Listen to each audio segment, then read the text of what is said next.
Welcome all, Papa G here. Today I present Bang Bang Shrimp.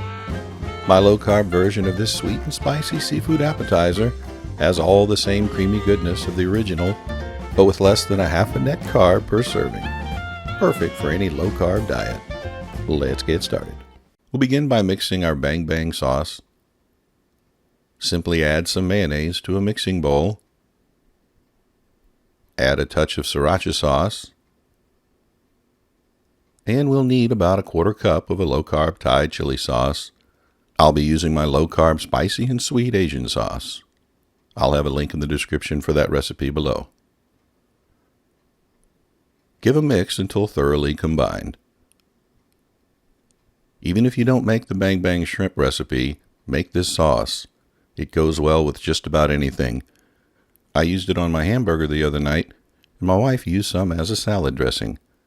It goes surprisingly well with just about anything. Cover and store in the refrigerator until later. For our recipe, we'll need about a pound of shelled and deveined shrimp. The ones I'm using here are medium shrimp and total about 24 to 26 per pound. If you're using fresh shrimp like I am here after shelling, we want to be sure to devein.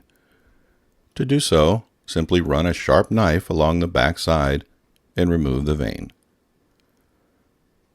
After we've rinsed and patted dry our shrimp, add them to a bowl and sprinkle about a teaspoon of your favorite Creole or Cajun seasoning. I'm using Tony Chachere's here, but anything that has salt in it will work fine. Mix the seasoning in with your hands until all the shrimp are coated. To a skillet on medium-high heat, add 2 tablespoons of unsalted butter.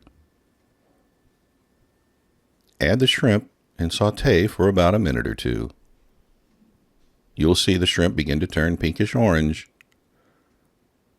Flip the shrimp and cook the other side. Add our Bang Bang sauce and stir to heat through. This very easy to make appetizer is best served hot over some lettuce and garnished with a little extra red pepper flakes. Now sit back and enjoy a creamy and delicious low-carb seafood appetizer. There you have it, folks, my Bang Bang Shrimp recipe, a spicy and sweet low-carb seafood appetizer. I hope you enjoyed this video. If you did, please like and consider subscribing. Thanks for watching, and I'll see you next time.